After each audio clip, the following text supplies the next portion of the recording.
ओम शांति। बहुत बहुत समय पहले एक बहुत ही ऊर्जावान, दक्ष और पारंगत चित्रकार था। उसने अपने छोटे से जीवन काल में बहुत प्रसिद्धि प्राप्त की थी। उसके कई चित्र दूर दूर तक प्रसिद्ध थे और उसके मन में एक दिन आया कि मैं एक ऐसी कलाकृति बनाऊं, एक ऐसा चित्र बनाऊं जिसे देखते ही दिव्यता का अनुभव हो। एक ऐसा चित्र बनाऊं, एक ऐसे व्यक्ति का कि जिसकी आंखों में भगवान दिखाई दे। एक ऐसा चित्र जिसे देखते ही स्वर्ग का आभास हो।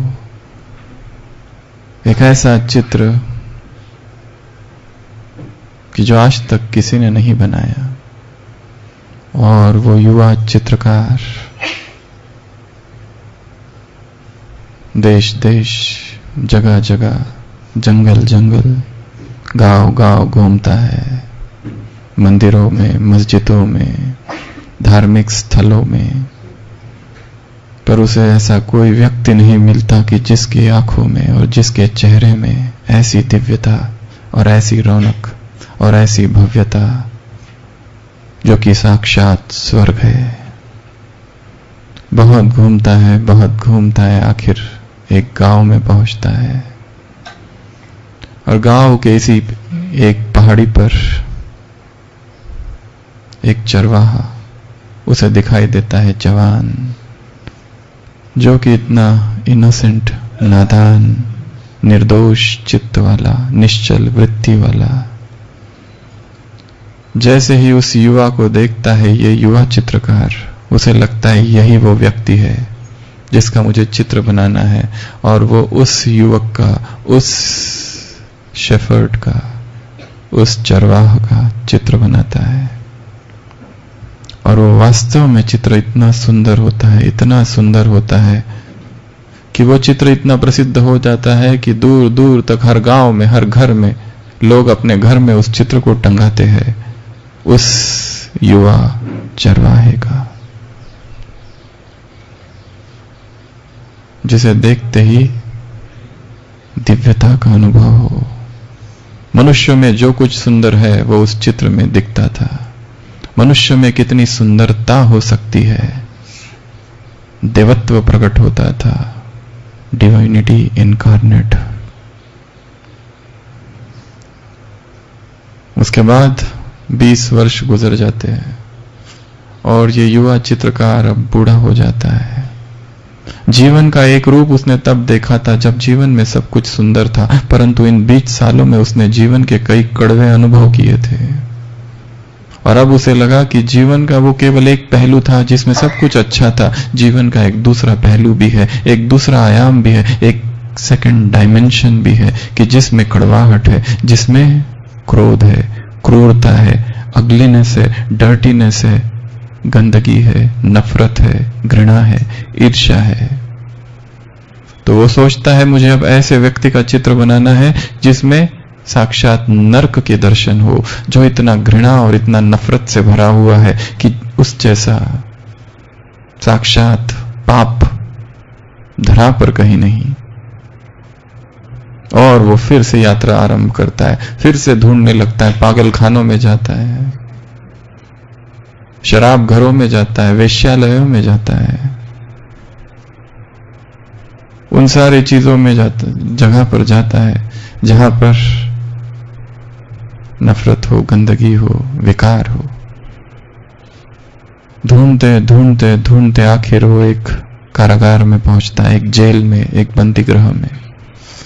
और वहां पर उसे पता चलता है एक कैदी है जिसने 7 खून किए हैं, उसे मृत्यु दंड मिला है और उसे डेथ सेंटेंस सुनाने वाले हैं कुछ ही दिनों में। वो कहता है मुझे उस अपराधी से मिलना है, और वो उसके सामने जाता है तो साक्षात घृणा और साक्षात नफरत, इतना उसका चेहरा खतरनाक, क्रूर, और वो उसका चित्र बनाता है। चित्रकार कहता है कि मुझे इसी अपराधी का चित्र बनाना है। एक तो वो चित्र बनाया था जो बहुत सुंदर था, और अब ये चित्र मुझे बनाना है जो कि मनुष्य में जो कुछ बुराई है, खराब है, द वर्स्ट है, वो जिससे दिखाई दे। और वो उसका चित्र बनाता है, चित्र पूरा होता है। अपना पुराना चित्र वो लाता है और दोनों चित्रों को आमने सामने रखता है चित्रकार, और देखता है इसमें से अच्छा कौन है, कला की दृष्टि से, कला की दृष्टि से कि श्रेष्ठतम चित्र कौन सा है। और जब वो देखते रहता है, पीछे से रोने की आवाज आती है। चित्रकार पीछे मुड़कर देखता है तो वो अपराधी रो रहा है। उससे पूछता है, मेरे दोस्त तुम क्यों रोते हो? वो कहता है, मैं इतने दिन तक तुमको बताया नहीं। जब तुम मेरा चित्र निकाल रहे थे मैं चुपचाप था, पर आज मैं नहीं रोक सकता।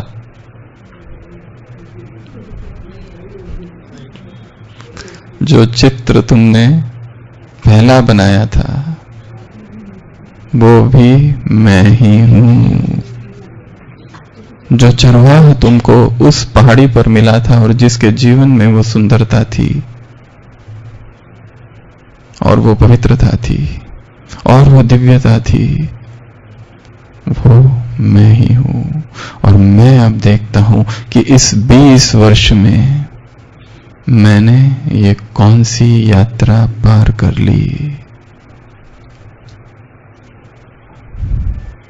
कहां तो धरती पर आए थे 16 कलाओं से संपन्न, दिव्य गुणधारी, संपूर्ण पावन,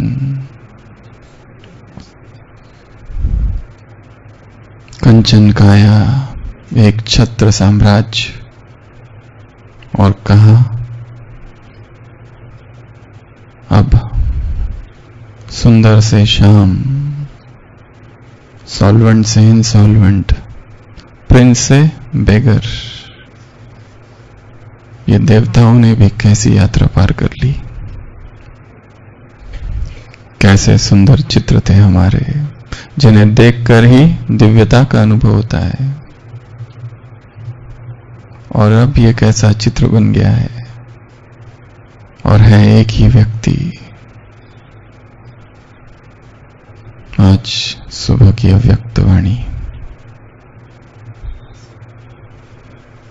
क्या देखा बाबा ने? पिछले संडे क्या देखा था? चित्रशाला देखी थी और उसमें चित्र देखे थे चरित्र के। आज तस्वीर देखी तकदीर की। भगवान भी देखो कैसा है विचित्र। कभी क्या देखता है तो कभी क्या, कभी हिंदी में देखता है तो कभी उर्दू में देखता है, कभी लाइट देखता है तो कभी रेखाएं देखता है। लाइट की स्पीड क्या है नीचे से ऊपर जाते हुए, लाइट का कलर क्या है, लाइट की कंटिन्यूटी कैसी है, कहीं रुकती तो नहीं है। प्यूरिटी की, पर्सनैलिटी की लाइट चारों ओर फैल रही है। रियलिटी की रॉयल्टी, हर्षित मुक्ता और स्पष्टता, स्वच्छता और स्पष्टता है। संबंधों की समीपता का सितारा कितना चमक रहा है।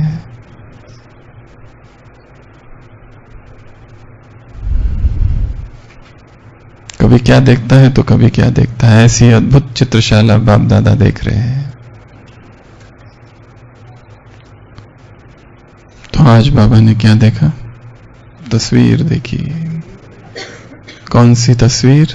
तकदीर की तस्वीर, भाग्य की तस्वीर, भाग्य का चित्र, द पिक्चर ऑफ फॉर्च्यून। देने वाला दाता एक, परंतु लेने वालों ने अलग अलग लिया। श्रेष्ठ ब्राह्मण, श्रेष्ठ जन, श्रेष्ठ वर्षा, श्रेष्ठ युग, श्रेष्ठ पुरुषोत्तम संगम युग, श्रेष्ठ खजाना,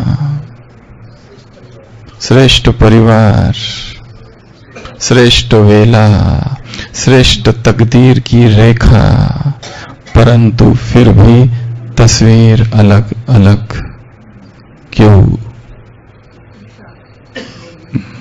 कितना अच्छा प्रश्न पूछा बाबा ने कि दिया सबको एक जैसा, परंतु फिर भी सबने लिया अलग अलग। और जो तकदीर की तस्वीर है, वो कर्म, तकदीर की रेखा जो है, वो कर्म में तस्वीर जो बनी हर एक की अलग अलग अंतर है। तो मुरली में बाबा ने हम सब की तस्वीर देखी। तस्वीर में कौन कौन सी रेखाएं हैं, तस्वीर में संपन्नता कितनी है, तस्वीर में कमी कितनी है, किसकी तस्वीर मूल्यवान है और किसकी तस्वीर 100 रुपए की है और किसकी हजारों में। जो संपन्न होगी वो मूल्यवान, जो कमी होगी वो कम इसमें बेची जाएगी। रेखाएं कौन कौन सी है, मूल्य क्या क्या है, संपन्नता कैसी है। और तस्वीर में तकदीर बनाने वाला दिखाई दे रहा है या नहीं दे रहा है, ये भी देखा। यह सबसे बड़ी परख है तस्वीर की, कि तस्वीर में क्या दिखाई दे। जिसने तकदीर बनाई है वो तकदीर वो बनाने वाला दिखाई दे। तस्वीर खो जाए, तस्वीर अदृश्य हो जाए, चित्र खो जाए और चित्र में विचित्र दिखाई दे, व्यक्त खो जाए और व्यक्त में अव्यक्त दिखाई दे।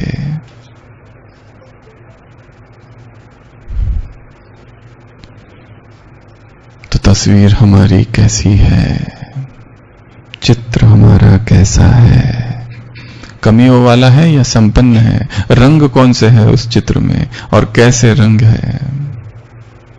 ये सारी बातें आज की मुरली में देखी। तो सबसे पहले तो भाग्य की बात है। कौन कौन सा भाग्य? सबसे पहला श्रेष्ठ ब्राह्मण जीवन, दूसरा श्रेष्ठ जन्म है हमारा। ये साधारण जन्म नहीं है, हमारा नवजन्म हुआ है, पुनर्जन्म हुआ है, मर्जीवा जन्म है। द्विज, ट्वाइस बॉर्न। बाइबल में एक जगह लिखा है, those who are once born die twice, those who are twice born die once। जिसने एक बार जन्म लिया है वो 2 बार मरता है। एक तो जीवन भर मरते रहता है, दुखों में, चिंताओं में, मुश्किलों में, समस्याओं में, और एक शरीर की मृत्यु। पर जो 2 बार मरा है, एक तो डाई ट्वाइस, एक तो लौकिक से, वो एक ही बार मरेगा।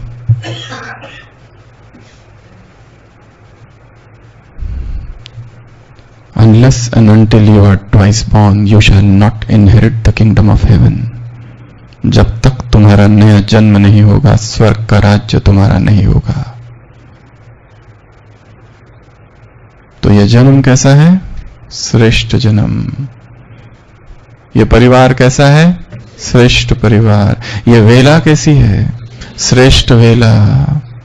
यह युग कैसा है? श्रेष्ठ युग। तो श्रेष्ठ युग है, श्रेष्ठ वेला है, श्रेष्ठ परिवार है, श्रेष्ठ बाप है, श्रेष्ठ हम है, श्रेष्ठ जन्म है, श्रेष्ठ खजाने हैं। तो जीवन भी श्रेष्ठ होना चाहिए। तो जीवन की तस्वीर भी श्रेष्ठ होनी चाहिए। हम वो नहीं कर सकते जो संसार की आत्माएं, संसार के लोग कर रहे हैं। हमारे कर्मों में और उनके कर्मों में अंतर है। हम उस मार्ग पर नहीं चल सकते जिस मार्ग पर संसार चल रहा है। हमारा मार्ग सत्य का मार्ग है।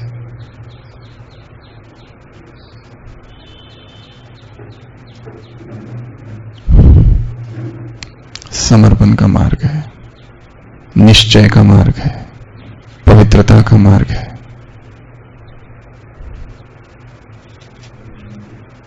वो लोग केवल गाने वाले और केवल चिल्लाने वाले, हम पाने वाले हैं।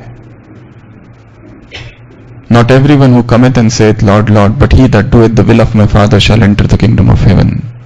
केवल वो नहीं जो आकर कहे हे प्रभु, हे प्रभु, हे प्रभु, परंतु जो मेरे पिता की मत पर चले वही स्वर्ग के राज्य के अधिकारी होंगे।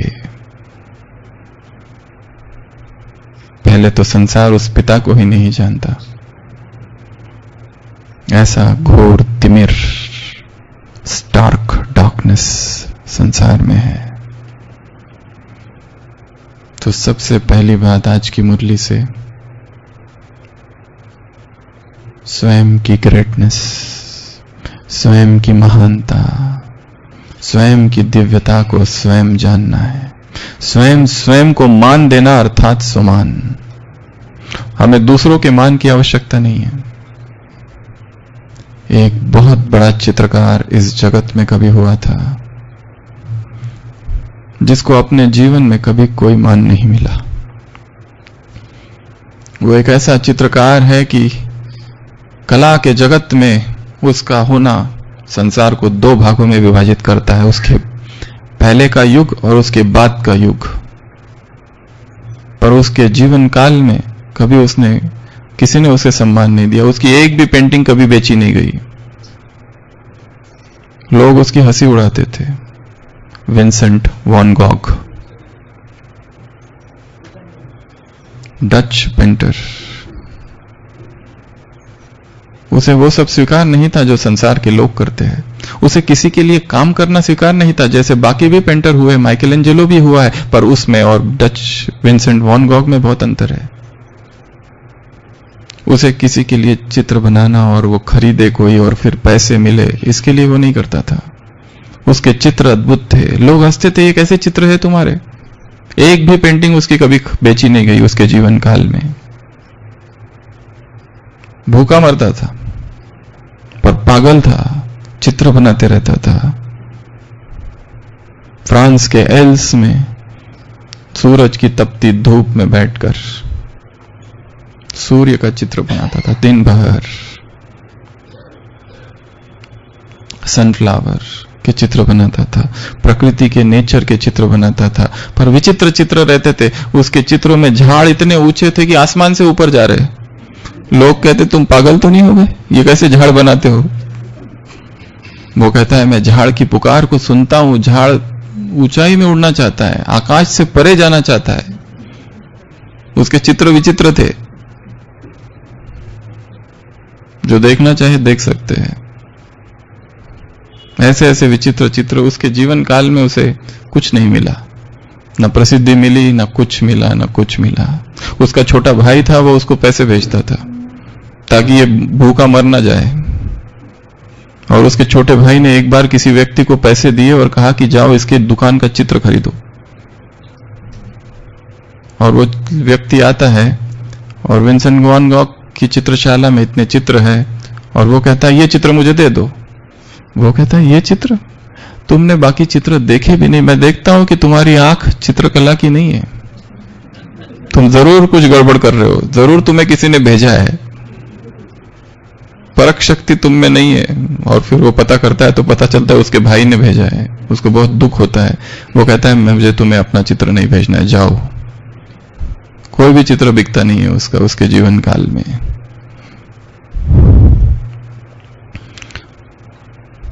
और जब जीवन की यात्रा पूरी होती है, जिस दिन भर चित्र बनाते बैठता है सूरज का तपती धूप में, और कहते हैं उसका जीवन बड़ा अजीब था, बंदूक से अपने आप को मार देता है, suicide at the age of below 40, 36-37 में उसके कार्य पूरा हो जाता है। और उसके जाने के बाद फिर संसार उसके चित्रों को जानता है। उसका एक एक चित्र आज की तारीख में लाखों करोड़ों का है।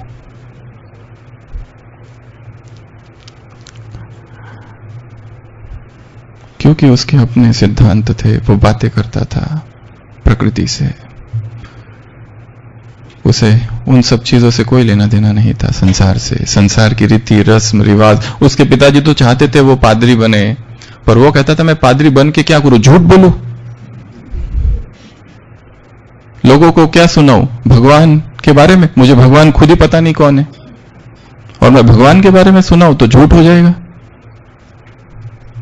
मैं जीसस क्राइस्ट के बारे में, मुझे पता ही नहीं जीसस क्राइस्ट था या नहीं था, मैं क्या सुनाऊं।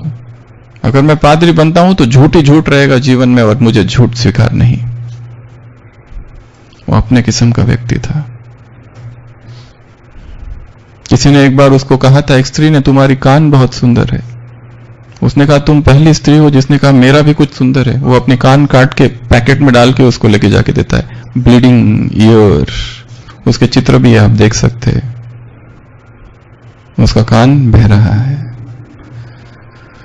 तो ऐसे भी संसार में चित्रकार और व्यक्ति हुए जो अपने सिद्धांतों से जिए। उन्हें संसार क्या कहता है इसकी कोई परवाह नहीं थी।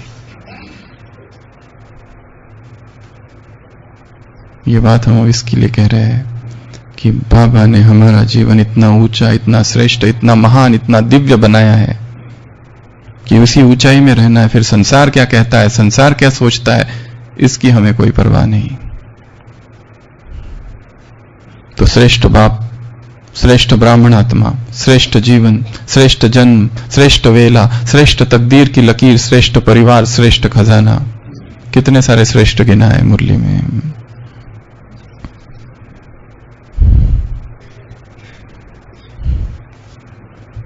तो ये सबसे पहली बात, अपनी श्रेष्ठता का चिंतन, अपनी महानता का चिंतन। यह अहंकार नहीं, स्वमान है, और स्वमान अहंकार को नष्ट करने वाला है। दूसरी बात, चित्र के विषय में, चित्र संपन्न कितना है या फिर उसमें कमी है। चित्र की रेखाएं कैसी है, कुछ रेखा है और कुछ रेखा नहीं है, ऐसा तो नहीं। आंख बनी है परंतु क्या सुंदर नहीं है।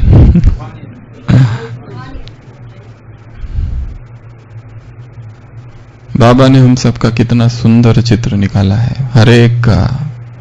मुरली में, लास्ट मुरली में भी था, बाबा हर एक की विशेषता देखते हैं, हर एक की विशेषता। एक अव्यक्त महावाक्य है बाबा के, यदि किसी बच्चे में 9 कमियां हैं और 1 विशेषता है तो बाबा एक विशेषता को देखते। बाप और बच्चों में अंतर यह है कि यदि किसी में 9 कमियां हैं और 1 विशेषता है तो बाप उस विशेषता को देखते हैं और बच्चे उन कमियों को देखते हैं। अगर किसी में 9 विशेषता है और 1 कमी है तो बच्चे क्या देखते हैं, इसकी कमी देखते हैं। ये बाकी सब तो, इसका भाषण वगैरह तो ठीक है, पर अमृत वेला इसका इतना योग ही इतना अच्छा नहीं है। हाँ, इसका योग तो करता है, ठीक है, मुरली क्लास भी जाता है, पर इसका जो बोलने का जो ढंग है ना, ये कोई इतना रॉयल नहीं है।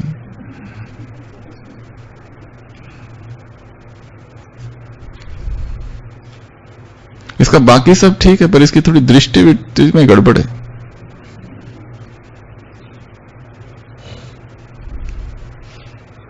बाकी सभी ठीक है, पर बोलता बहुत है। तो बाप और बच्चों में क्या अंतर है, बच्चे अगर किसी में 9 विशेषता है तो 1 कमी को ढूंढते हैं, दिन रात चिंतन करते, कुछ तो कमी होगी, ढूंढने दो। योग में चिंतन करते हैं उसका। यही अंतर है बाप और बच्चों में। तो बाप हर एक की विशेषता देखते हैं और हर एक का श्रेष्ठ चित्र बनाते हैं, परंतु फिर भी किसी की कोई रेखा कम तो किसी की कोई रेखा कम।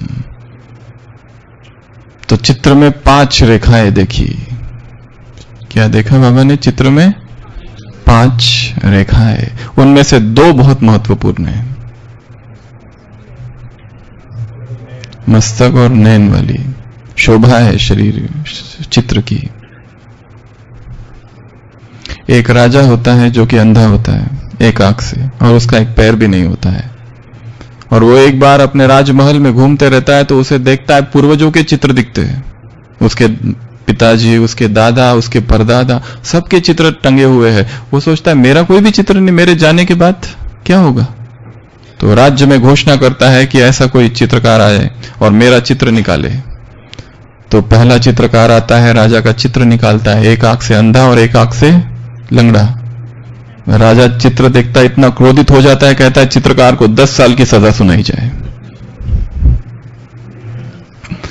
दूसरे चित्रकार डर जाते, एक दूसरा चित्रकार हिम्मत करके आता है, वो राजा को दोनों आंख वाला बताता है। राजा कहता है इतना बड़ा झूठ, 5 साल की सजा।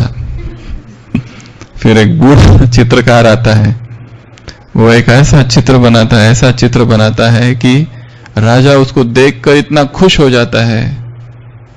वो चित्र ऐसा बनाता है कि राजा एक घोड़े पर बैठा हुआ है, जिसका एक पैर इधर से है पर दूसरा पैर तो उधर है, वो दिख नहीं रहा है, और शिकार तीर कमान लेके, एक आंख बंद है।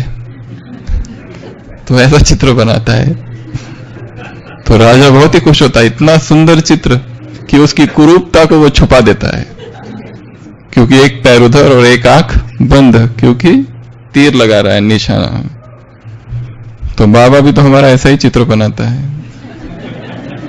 हम भी तो ऐसे ही लूले, लंगड़े, अंधे, काने, बहरे, पर चित्र बहुत अच्छा बनाता है। अव्यक्तवाणी शांतिवन में अभी अभी जो चली, दिलाराम बाप राज दुलारे बच्चों को देख रहे। राज दुलारे अर्थात 3 तख्त, भ्रुकुटी तख्त, दिल तख्त और विश्व अधिकारी का तख्त, फ्यूचर का। और सबके लिए कहा ये, सभी दिल तख्त नशीन। तो 5 रेखाएं हैं। कौन कौन सी? चित्र में रेखाएं होती ना, जैसे वो चित्र है उसमें रेखाएं हैं। कौन सी रेखाएं देखिए? पहले तो मस्तक की रेखा, फिर नैनों की रेखा, फिर होठों की, हाथ से पहले होठ, और फिर हाथों की रेखा है, और फिर पैरों की रेखा। पैरों की रेखा में क्या देखा? कदम कदम पर श्रीमत की शक्ति कितनी है। हाथों की रेखाओं में क्या देखा? श्रेष्ठ कर्म की रेखा। होठों की रेखा में क्या देखा? संपन्नता और मुस्कुराहट और संतुष्टता।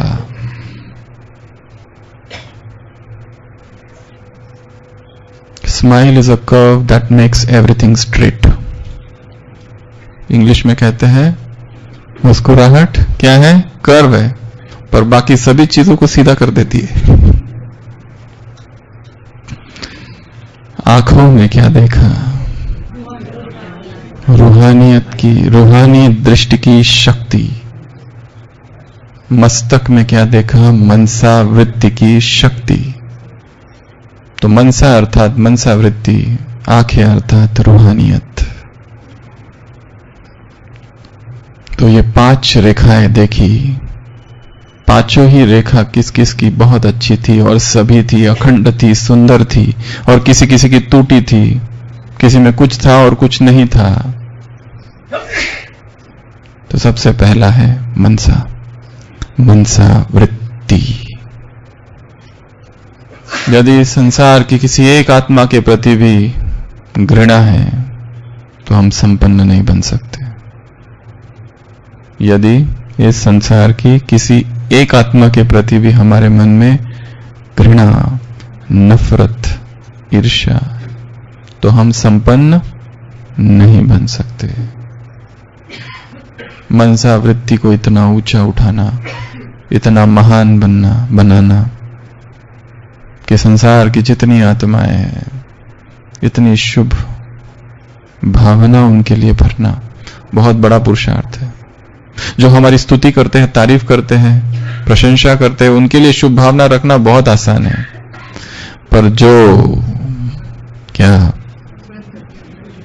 नफरत नहीं और कुछ निंदा करते हैं, गाली देते, सामने नहीं, सामने तो बहुत अच्छा अच्छा बोलते, पीछे जाकर, पीठ पीछे फंसाते हैं। धोखा दिया है जिन्होंने, ग्लानि की है जिन्होंने, अपमान किया है जिन्होंने, विरोध करने वाले जो है, उनके प्रति शुभ भावना तो बड़ा मुश्किल काम है।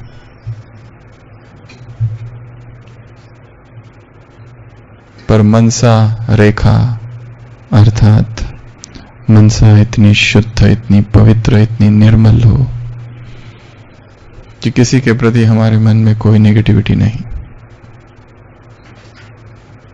क्योंकि हमने ड्रामा को समझा है, ड्रामा के गुह्यतम राजों को समझा है। ये ड्रामा भगवान को पसंद है तो तुम्हें भी पसंद आना चाहिए। ये ड्रामा कल्याणकारी है, ये ड्रामा न्यायकारी है, ये ड्रामा विविधतापूर्ण है, ये ड्रामा रिपीट हो रहा है। इस ड्रामा में हर एक्टर कैसा है? एक्यूरेट। इस ड्रामा का हर एक्टर कैसा है? यूनिक। इस ड्रामा का हर एक्टर कैसा है? स्पेशल। इस ड्रामा का हर एक्टर यूनिक, स्पेशल नहीं, मास्टरपीस है, सर्वोत्तम कलाकृति है, उसमें कुछ और करने की जरूरत नहीं। इस ड्रामा का हर एक्टर कैसा है? कैसा है? कैसा है? एक्यूरेट। और कैसा है? मास्टरपीस। और कैसा है? वो हो गया विशेष, हो गया स्पेशल, हो गया परफेक्ट है। और कैसा है?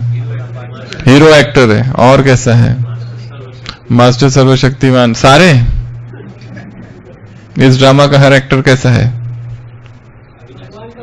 अविनाशी, भगवान का बच्चा है। और इस ड्रामा का हर एक्टर कैसा है? अपना पार्ट बजा रहा है। इस ड्रामा का हर एक्टर कैसा है?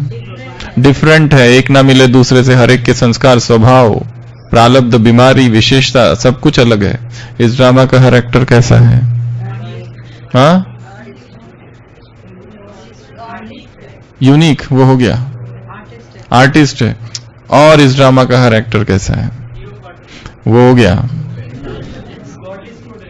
Godly student. और इस ड्रामा का हर एक्टर कैसा है? निर्दोष। निर्दोष नहीं, संपूर्ण निर्दोष। सारे झगड़े समाप्त।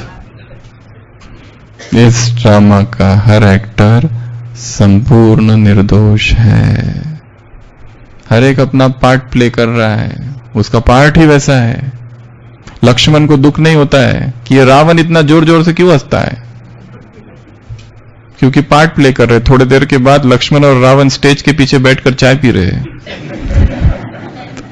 वो रामलीला चल रही है, ये भी खेल चल रहा है। कोई विरोध कर रहा है, कोई कुछ कर रहा है, ऐसा तो चाहिए ना। नहीं तो रामायण में अगर रावण ही ना हो, राम की शादी हुई, सीता से शादी हुई, राज्य पूरा हुआ, लव कुश, राज्य मिल गया, हो गया। मंथरा का भी पार्ट है, कैकेयी भी चाहिए, वो निषाद राज भी चाहिए, वो ताड़का और सुबाहु भी चाहिए, वो कुंभकर्ण चाहिए, वो इंद्रजीत चाहिए, वो हनुमान चाहिए, तब तो थोड़ा मजा आएगा। वैरायटी चाहिए। तो हमारे जीवन में, हमारे घर में हम सोचे मैं जैसा बोलूंगा सब अगर वैसा ही करने लगे चुपचाप। मैं चाहता हूं मेरे घर के सभी ज्ञान में चले, सभी ज्ञान में आ गए, सभी अमृत वेला पावरफुल, सभी, कोई विरोध नहीं, कुछ नहीं। कोई तो कुछ करेगा तो ड्रामा में मजा है। कोई ऐसी फिल्म देखने जाता है क्या टॉकीज में, मल्टीप्लेक्स में, जिसमें चालू हुई, शादी हुई, परिवार, बच्चे, एंड, कोई विलन ने एंट्री नहीं की कभी। तो ये भी तो ड्रामा है, इसमें हर एक एक्टर का पार्ट है। तो साक्षी होकर देखो कितनी वैरायटी संस्कार है आत्माओं के। सतयुग में मिलेंगे क्या ऐसे संस्कार? वहां सब धुलाई होकर निकल के आएंगे। अभी मजा है। कितने वैरायटी संस्कार। हम सोचते हैं ये ऐसा करना चाहिए, दूसरा कहता है नहीं ऐसा नहीं, ऐसा करना चाहिए। तो मनसा वृत्ति, मनसा की रेखा, मेंटल प्यूरिटी।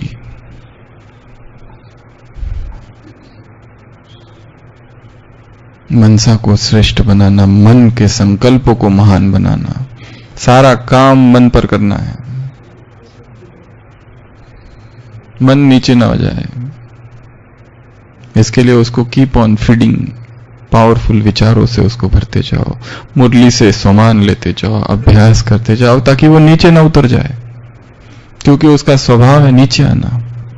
हमें उसे ऊंचाई में रखना है, महानता में रखना है, श्रेष्ठता में रखना है।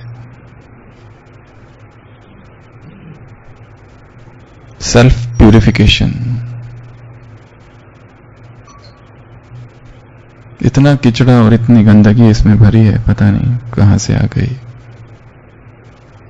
इस मन को निर्मल कर देना, इसके लिए वो सारी चीजों को छोड़ दो जिससे मन में अपवित्रता आती है। Stop stop stop, no no no, ban ban ban, बाबा ने मना किया है। ऐसे वो सारे चैनल्स और ऐसी वो सारी किताबें और ऐसे वो सारे सोशल मीडिया जिससे काम के कीटाणु फेंके जाते हैं। स्टॉप, आवश्यकता नहीं है उसकी। विचार धूल है, यदि मन दर्पण है तो।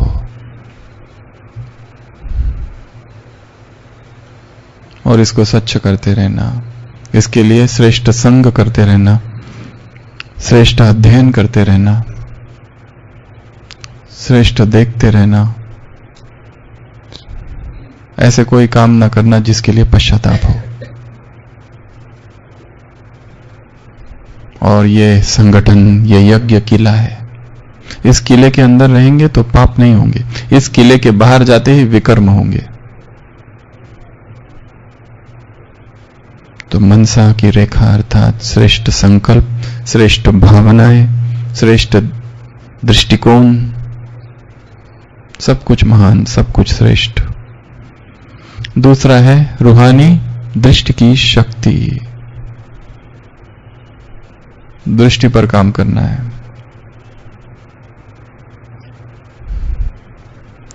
एक तो देह ना देखकर आत्मा देखना, और दूसरा अवगुण ना देखकर विशेषता देखना। ये दो काम इस दृष्टि से होने चाहिए। देह से ऐसा वैराग कि देह मिट्टी नजर आए, ध्यान केवल आत्मा की तरफ। इस दृष्टि को इतना प्योर बनाना, जैसे बाप दादा की दृष्टि कितनी प्योर है। बाबा जब आते हैं और दृष्टि देते हैं, देखा कैसी दृष्टि होती है, कितनी शक्तिशाली दृष्टि है। प्यूरिटी का सागर उन आंखों से झांक रहा है। आज की मुरली में ना, जैसे बाप प्यार का सागर है, तुम भी प्यार का सागर बनो।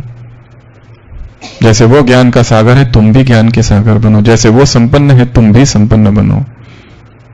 Be ye perfect even as my father that art in heaven is perfect.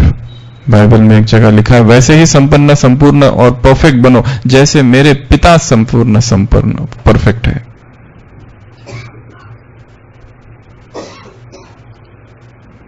तो दृष्टि पर काम करना है, प्यूरिफाई करना है इस दृष्टि को, रूहानी दृष्टि। यदि दृष्टि देह की तरफ जाती है और देह आकर्षित करता है, तो देह की वास्तविकता का चिंतन करना है। देह में है क्या? कल भी कहा था, संसार में जितनी गंदगी होगी वो इस शरीर के अंदर है। कौन सी सुंदरता और कौन सा क्या? Beauty is but skin deep, the real beauty is of the soul. सच्ची सुंदरता आत्मा की है, शरीर की नहीं।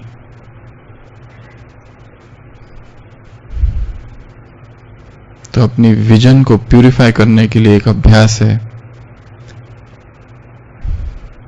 कि सुबह सुबह ये लक्ष्य रखना है कि सारे दिन भर कम से कम 10 लोगों को आत्मा देखना है, या 25 लोगों को आत्मा देखना है, या 40 लोगों को आत्मा देखना है। रास्ते पर चलते फिरते ये आत्मा है, ये आत्मा है। ब्रह्मा बाबा पूरा लिखते रहते थे, मैं आत्मा हूं, यशोदा आत्मा है, ये आत्मा है, वो आत्मा है, आत्मा आत्मा। यही पहला पाठ है। इसी पहले पाठ को पक्का करना है। फिर से हर मुरली में यही बात आती है। इसके लिए अमृत वेला भी अभ्यास करना। मैं आत्मा सब आत्माओं को देख रही हूं, मैं आत्मा सब आत्माओं के सम्मुख हूं और उन्हें सकाश दे रही हूं। मैं जब किसी से मिल रहा हूं, I am meeting a set of संस्कार्स। आत्मा जिसके अंदर संस्कार है, मैं उससे मिल रही हूं, जो कि मुझसे भिन्न संस्कार है। मैं किसी शरीर से नहीं मिल रही हूं।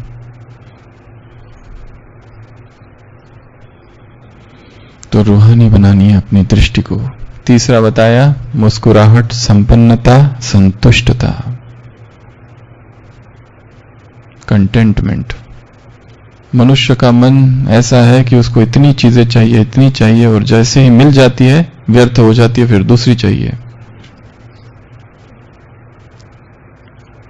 संतोष एक धन है, एक संपत्ति है कि जितना मिला उतना काफी है और कुछ नहीं चाहिए हमें संसार की। भाग रहे अतृप्त है। हम हमेशा उदाहरण देते हैं, लियो टॉल्स्टॉय एक लेखक हुआ रूस का, उसने लिखा है एक व्यक्ति के विषय में। पखोम नाम का एक किसान है जिसकी छोटी सी खेती और बहुत खुश है और बहुत संतुष्ट है। एक दिन एक परिव्राजक, एक सन्यासी उसके घर में आता है और कहता है, तुम यहां क्या कर रहे हो? तुम वहां जाओ, दूसरे देश में, वहां पर जमीन बहुत सस्ती और बहुत अच्छी है, वहां क्यों नहीं जाते? उसके मन में लालच आता है।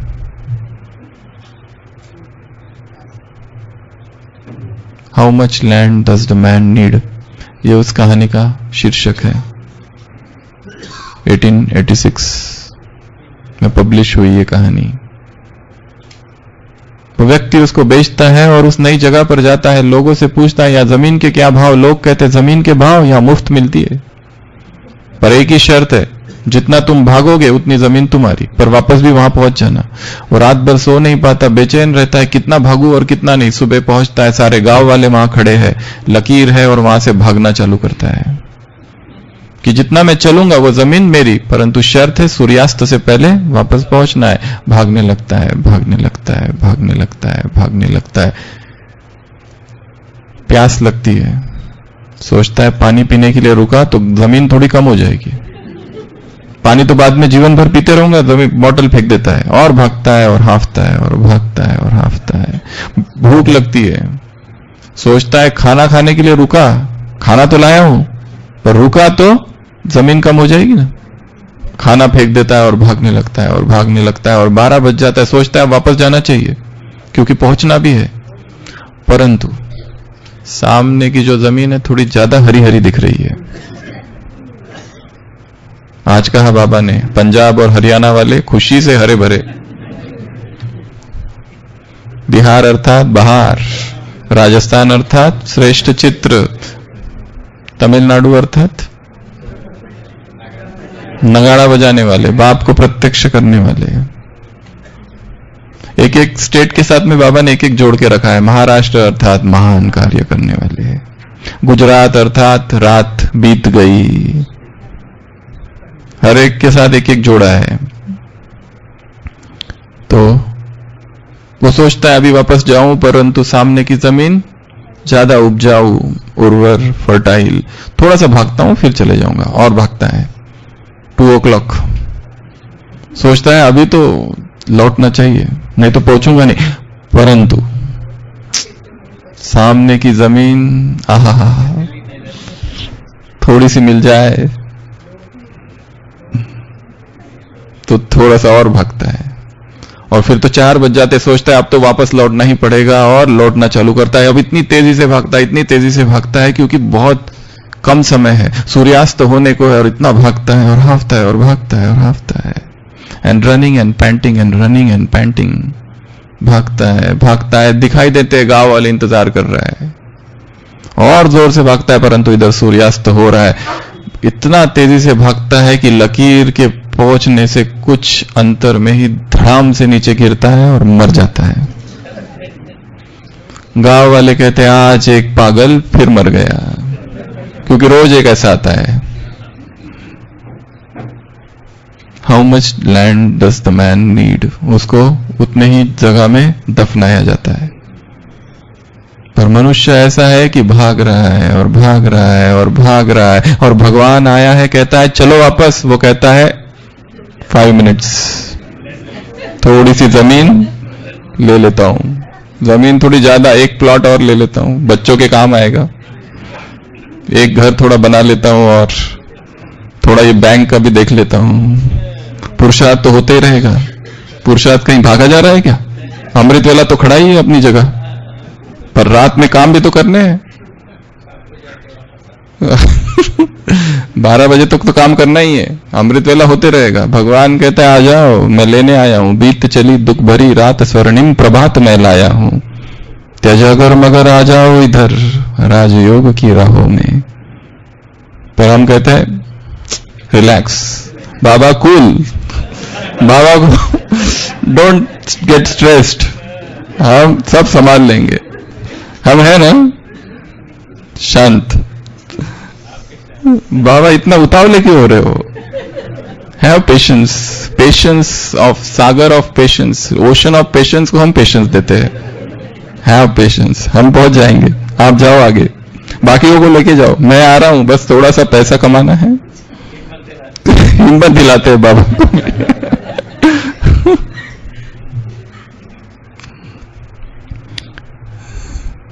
तो तीसरी रेखा है संतुष्टता की। जो मिला, जो प्राप्त हुआ बहुत है, अब नहीं चाहिए। क्यों पकड़ के हो? छोड़ो तो छूटे। 3 प्रकार के पंछी देखे, एक मुरली थी ना, छोड़ो तो छूटे। एक पंछी है वो झाड़ पर बैठे हुए है, पकड़ के है और चिल्लाते हैं छुड़ाओ छुड़ाओ छुड़ाओ छुड़ाओ। बाप कहते हैं छोड़ो तो छूटे। एक व्यक्ति साधु के पास पहुंचता है, कहता है इतना दुख है संसार में, इस गृहस्थी में बहुत दुख है, पत्नी ने दुखी करके छोड़ा है, बच्चों ने दुखी करके छोड़ा है, मुझे छुड़ाओ। साधु कहता है चलो मैं तुमको छुड़ाता हूं। साधु जाता है जंगल में, एक झाड़ को पकड़ लेता है साधु और जोर जोर से चिल्लाता है छुड़ाओ छुड़ाओ छुड़ाओ। वो व्यक्ति कहता है कैसे अजीब पागल हो, खुद ही पकड़े हो और खुद ही कहते हो छुड़ाओ छुड़ाओ। वो साधु कहता है संसार को किसने पकड़ा है? तुमने ही पकड़ के रखा है। तुम सोचते हो मेरे बगैर इनका क्या होगा, सब अच्छा होगा, तुम्हें चिंता करने की जरूरत नहीं है।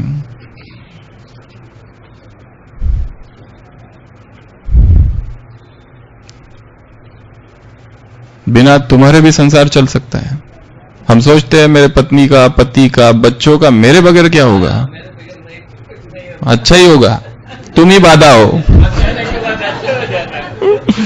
सोचता है मैं इतना बड़ा हेड डिपार्टमेंट का, मेरे जाने के बाद क्या होगा, डिपार्टमेंट कैसे चलेगा, ऑफिस कैसे चलेगा, सेंटर कैसे चलेगा, सारी चीजें। अरे तुम्हारे बाद जो आने वाला है ना, तुमसे 10 गुना एक्सपर्ट है, तुम्हारे जाने की इंतजार में है। तुम जाओ और वो आए, तुम ही बाधा हो। और हम सोच रहे हैं मेरे बगैर ये कैसे चलेगा।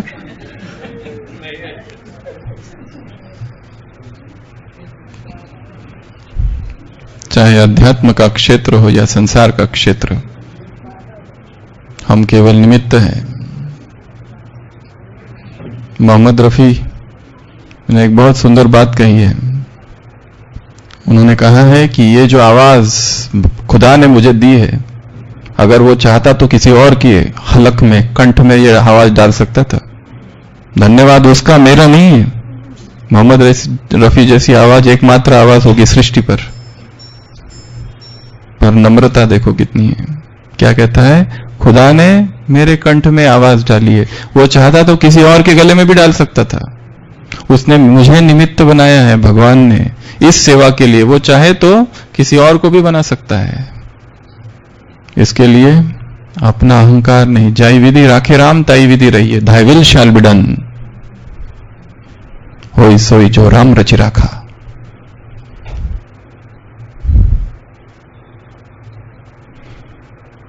तो संतुष्टता, तृप्ति बहुत दे दिया बाबा और नहीं चाहिए।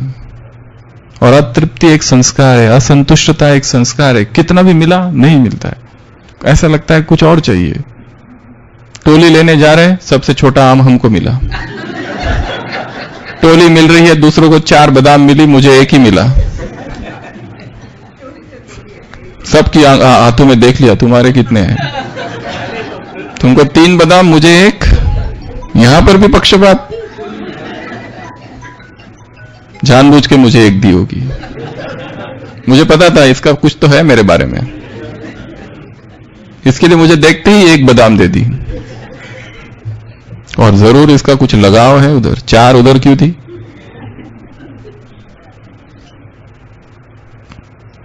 अतृप्ति, असंतुष्टता, डिससैटिस्फैक्शन संस्कार है। उसका व्यक्ति से, वस्तुओं से कोई लेना देना नहीं।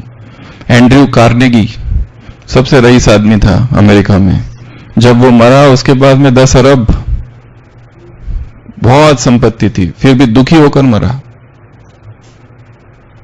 सोचता था मेरी इतनी पीढ़ियां तो खुशी रहेगी, खुश रहेंगे, उसके आगे क्या होगा। दोनों हाथे खोलकर भी लुटाए तो भी पैसा इतना था, परंतु दुखी होके गया वो। तो तृप्ति का, संतुष्टता का, सेटिस्फैक्शन का, कंटेंटमेंट का वस्तुओं से, व्यक्तियों से, पैसों से, संपत्ति से, पद से, पोजीशन से कोई संबंध नहीं है। वो संस्कार है। जो मिल पाना था वो पा लिया, अब नहीं चाहिए। बहुत खुश है। एक गरीब व्यक्ति कितना खुशी खुशी सोता है। एक भिखारी देखो सड़क के किनारे आराम से सोता है, और उधर करोड़पति 4 नींद की गोलियां खाने के बाद में भी टॉसिंग ऑन द बेड, नींद नहीं आती है।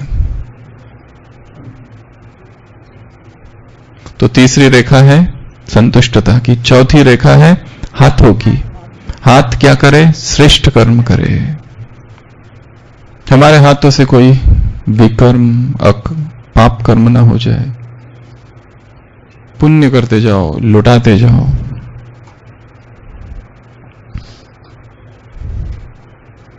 राजू भाई जी हमेशा कहते हैं, बाबा की जितनी मुरलियां राजू भाई जी ने अपने हाथ से लिखी है, टाइप की है।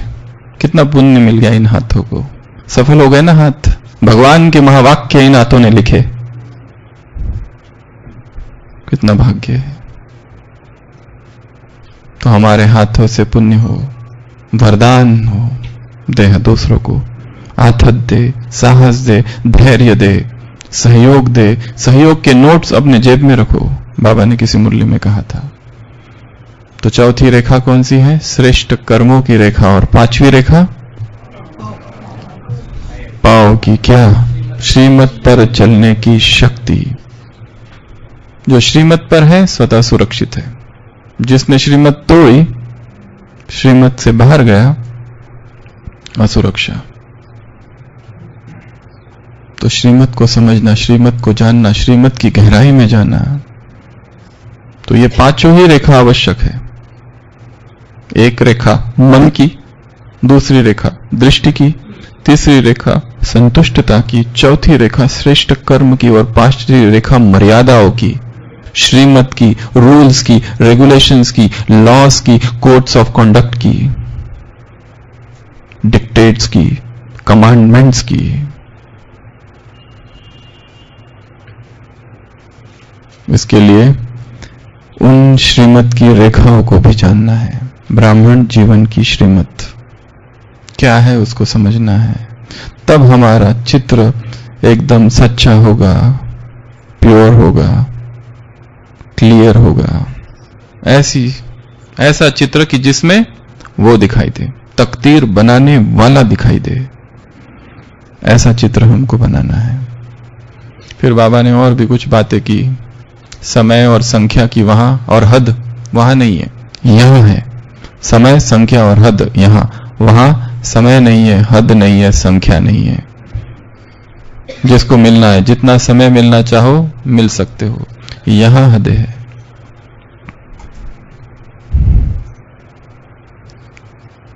तो जितना हो सके अपना चित्र जो है रियल हो, झूठ ना हो उसमें। जैसे एक राजा कहता है कि मुझे बहुत सुंदर चित्र बना के चाहिए, पर तो एकदम रियल हो वो चित्र। तो 3 चित्रकार अपनी अपने चित्रकला लेकर आते हैं। पहला चित्रकार एक फूल का चित्र बनाता है, कागज है जिस पर फूल है, रखा जाता है, तुरंत खिड़कियां खोली जाती है, एक मधुमक्खी आती है और फूल पर बैठ जाती है। सब लोग कहते हैं यही है, यही है, यही सच्चा चित्र है, एकदम रियल, कि मधुमक्खी भी धोखा खा गई।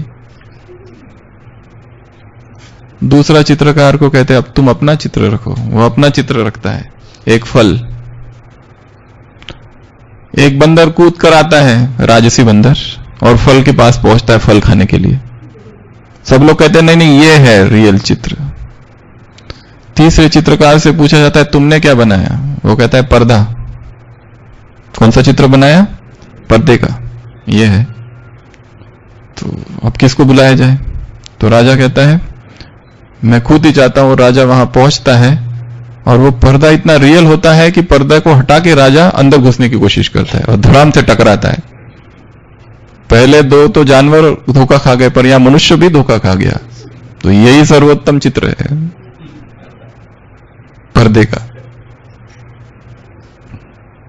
तो रियल चित्र हो, लाइव चित्र हो, लिविंग चित्र हो, जीवंत चित्र, मूर्तिमंत चित्र, इनकारनेट पिक्चर,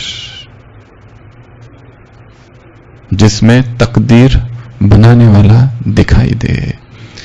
तो आज की मुरली में बाबा ने ऐसा हमारा चित्र देखा, लकीरें देखी, मूल्य देखा, संपन्नता देखी, कमियां क्या है वो मिटाने के लिए कहा, और ये 5 चीजों पर काम करना है। ठीक है? याद प्यार मुरली में कहीं अलग से दिया हुआ नहीं है, पर हम तैयार करेंगे ऐसे। कैसे बच्चे? तकदीर की तस्वीर बनाने वाले। और एक अनुभव की कलम बताई एक जगह, अनुभव की कलम से कर्म के कागज पर तकदीर की तस्वीर बनाने वाले बच्चों को, ऐसे आंखों में रूहानियत की शक्ति वाले बच्चों को, ऐसे मनसा वृत्ति में शुभ वृत्ति वाले बच्चों को, ऐसे मुख पर मुस्कुराहट अर्थात संतुष्टता वाले बच्चों को, ऐसे आंखों की लकीर अर्थात श्रेष्ठ कर्म करने वाले बच्चों को, ऐसे पांव हर कदम श्रीमत पर रखने वाले बच्चों को, ऐसे संपन्न बच्चों को, ऐसे मूल्यवान तस्वीर बनाने वाले बच्चों को, ऐसे बाप दादा के अमूल्य बच्चों को, बाप दादा का याद प्यार, गुड मॉर्निंग और नमस्ते। हम रूहानी बच्चों की, रूहानी बाप दादा को याद प्यार, गुड मॉर्निंग और नमस्ते। अच्छा, ओम शांति। तो वो जो परम चित्रकार है परमात्मा, अब उसकी याद में हम बैठेंगे। सभी अलर्ट होके बैठ जाए। जिसने इस सृष्टि को रंगा है, जिसने इस सृष्टि की रचना की है, ऐसा चित्रकार और कोई नहीं, ऐसा तस्वीर बनाने वाला और कोई नहीं। तो जैसा वो तस्वीर बनाने वाला है, जैसे वो परम चित्रकार है, वैसे हम भी अपने ही जीवन के परम चित्रकार बन जाए। ओम शांति।